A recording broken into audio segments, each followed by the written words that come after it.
Hello bachon, let's read the question. The question says the root endodermis has the ability to active transport ions in one direction only because of the presence of A suberin, B lignin, C cellulose, D pressure gradient. Question में हमसे कहा है कि root endodermis के sales में एक ऐसी ability होती है कि वो एक्टिवली ट्रांसपोर्ट कर सकते हैं आयंस को in one direction only.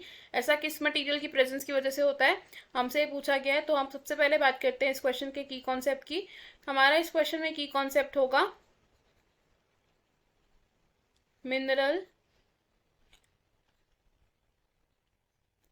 Transportation. तो प्लांट्स में मिनरल अब्जॉर्प्शन एक्टिव और पैसिव दोनों तरीकों से हो सकती है। अगर हम बात करें एक्टिव अब्जॉर्प्शन की, तो एक्टिव अब्जॉर्प्शन में एटीपी का एक्सपेंडिचर होता है।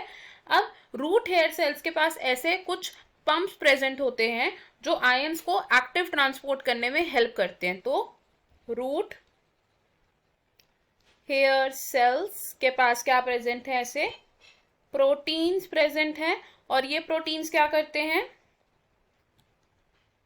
actively pump the ions from the soil to the roots, from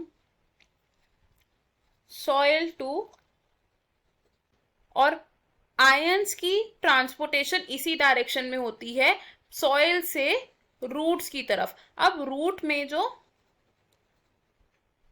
endodermal cells होते हैं, एंडोडर्मल सेल्स में प्रेजेंट होता है सुबेरिन, और सुबेरिन की प्रेजेंस की वजह से ये जो फ्लो है मिनरल आयंस का from the soil to the roots, इसकी डायरेक्शन में कोई हिंडरेंस नहीं आती है, यानी कि ये उसे मेंटेन करता है टू फ्लो इन यूनी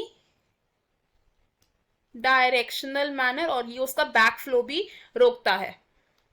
तो फ्रॉम द गिवन ऑप्शन से हमारा करेक्ट आंसर है सुबेरिन। ऑप्शन बी रॉन्ग होगा बिकॉज एंडोडर्मल सेल्स में लिग्निन की प्रेजेंस नहीं होती। ऑप्शन सी हमारा रॉन्ग होगा बिकॉज सेल्यूलोज सिर्फ सेल वॉल के कंपोनेंट की तरह प्रेजेंट होता है। एंड ऑप्शन डी भी रॉन्ग होगा बिकॉज प्रेशर ग्रेडियंट की वजह से ट्रांसपोर्टेशन होता है लेकिन वन डायरेक्शनल फ्लो नहीं होती। तो हमारा करेक्ट आंसर है यहाँ पर option A. I hope you have understood it. All the best, thank you.